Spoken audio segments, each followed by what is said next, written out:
Hello everyone, welcome back to our YouTube channel Nerdy Brains. So in our previous lecture, we studied about the history of DNA and also its brief structure. Today, we will be studying about the 3D double helix model of DNA, which was proposed by Watson and Crick. So if you have not seen our previous video on the history of DNA, you can click on the I icon above. Now let's start the video.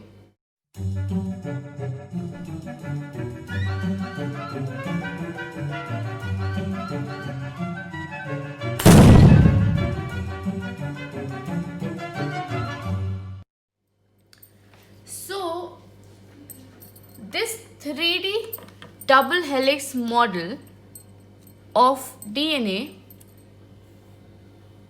was given by Watson and Crick. In which year?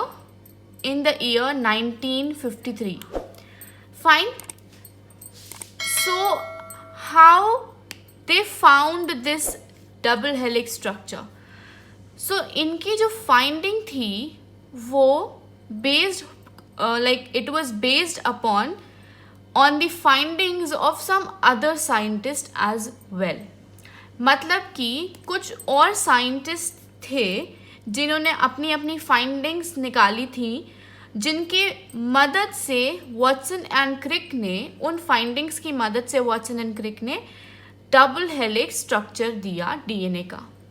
तो वो scientist कौन कौन थे? पहले थे Irwin चारगाफ.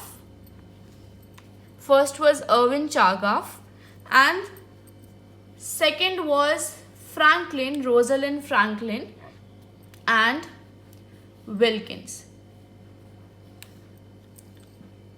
So these were the three scientists upon whose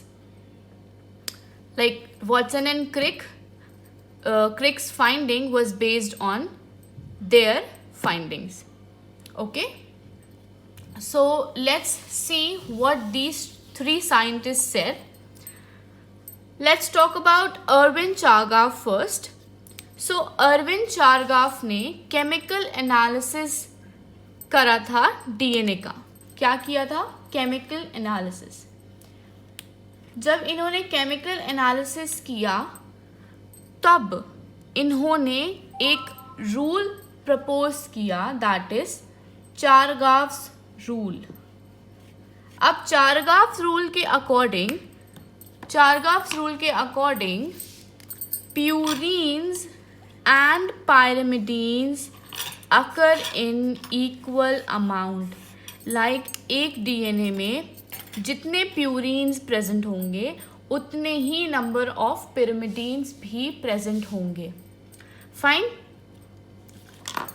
सो इसका मतलब क्या हुआ कि A will be equal to pyrimidine because A always bind with thymine, like adenine bind with thymine, guanine bind with cytosine. Fine. So purine bind with pyrimidine. So जितने number of प्यूरीन्स present होंगे उतने ही number of pyrimidines present होंगे. So these two things he said. तो उन्होंने बोला कि A is equal to T and G is equal to C. Second चीज he said that A plus G will be equal to T plus C. That is what this line says. A plus G means purines will be equal to total pyrimidines, T plus C. Okay. Now if we take this value to one side, it will give A plus G upon T plus C is equal to 1. Fine. Now this base ratio, what is this? This ratio is specific for species. For species का मतलब क्या हुआ कि human में इसका ratio human की species में इसका रेशियो सेम रहेगा, ई कोलाई में सेम रहेगा. फाइन. सो प्रोकैरियोट्स में लाइक ई कोलाई में this will be equal to 0.92 and in humans it will be equal to 1.52. Okay. So Erwin Chargaff ने चारगाफ्स का रूल दिया, चारगाफ रूल दिया.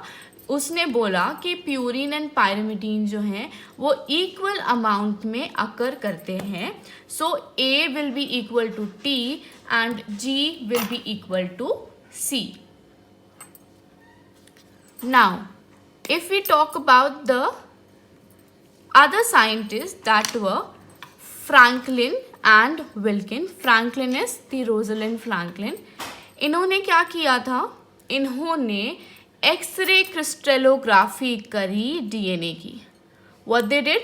X ray crystallography of DNA. And इन्होंने suggest क्या किया कि डीएनए का जो स्ट्रक्चर है वो सॉर्ट ऑफ हेलिक्स है. ठीक है, सॉर्ट ऑफ हेलिक्स फॉर्म का है, ट्विस्टेड फॉर्म का है.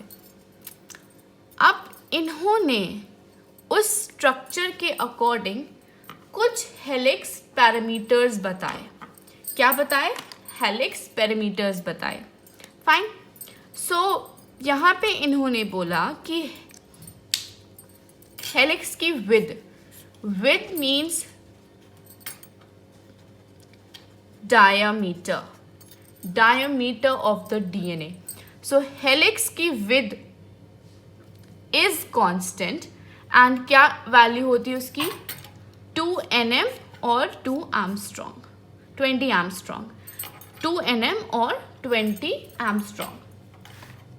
Now second चीज what they said that each turn distance is 3.4 nm.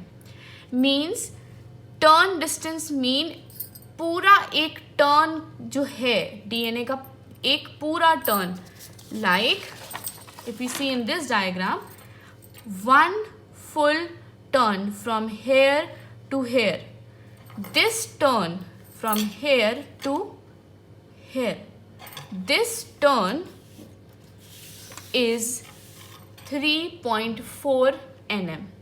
What is this? 3.4 nm. Okay. Third point what they said, base pair per turn. Base pair per turn means this is one turn going on and the number of base pair present in between this turn. Fine. So they said that it will be 10 base pair.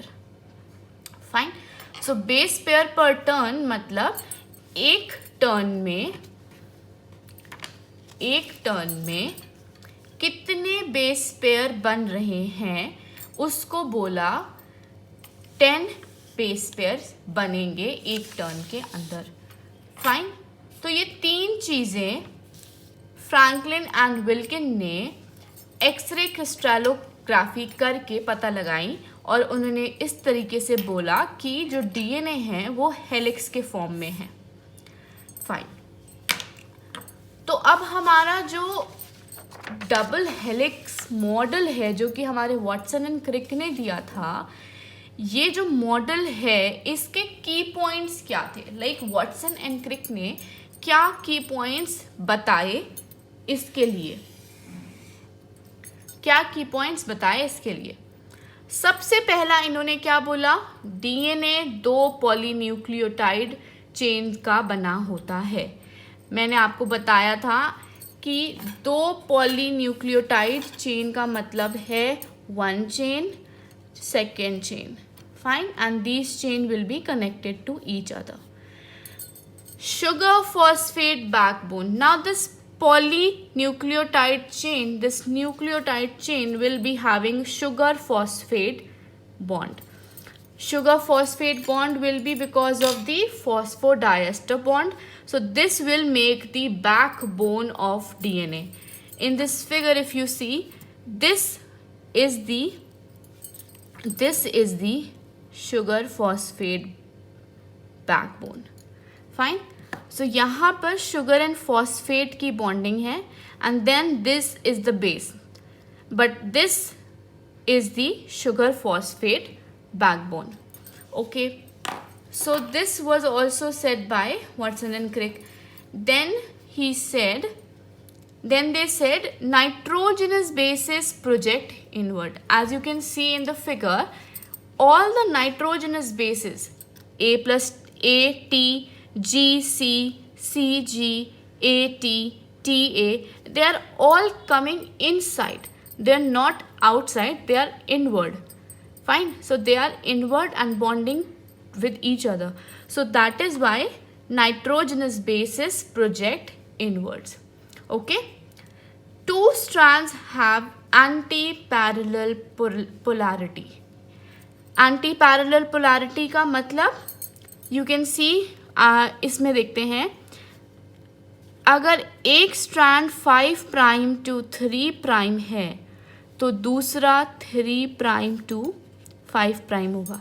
अब 5 prime to 3 prime का logic मैंने previous video में समझाया है आपको कि 5 prime का मतलब जो हमारी शुगर है उसका 5/5 carbon is free here, and यहाँ पे 3 प्राइम का मतलब है शुगर का 3/3 carbon, that is the 3 prime carbon is free.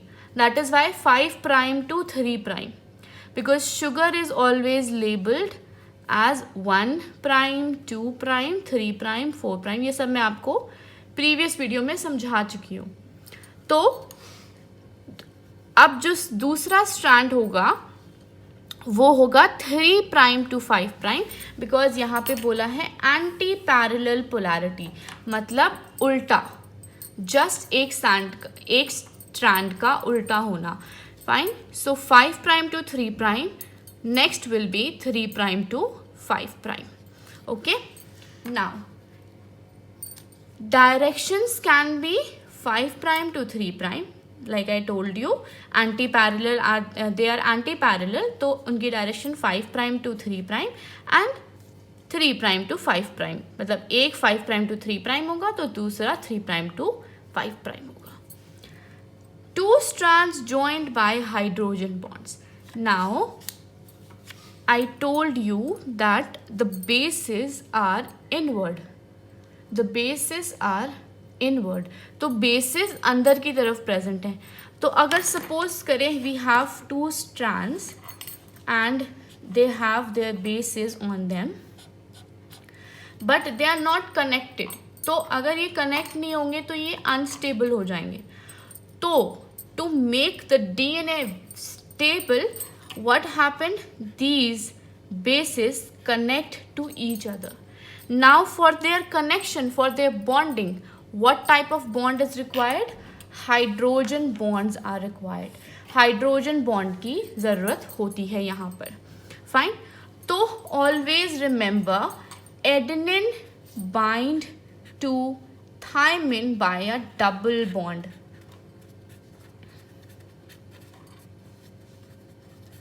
And guanine bind to cytosine via triple bond. So guanine and cytosine के बीच में हमेशा ट्रिपल बॉन्ड होगा, एडेनिन एंड थायमिन के बीच में हमेशा डबल बॉन्ड होगा. Fine, and the strongest bond is the guanine and cytosine bond because they are having the triple bond, triple hydrogen bond is there. ठीक है, triple hydrogen bond is there.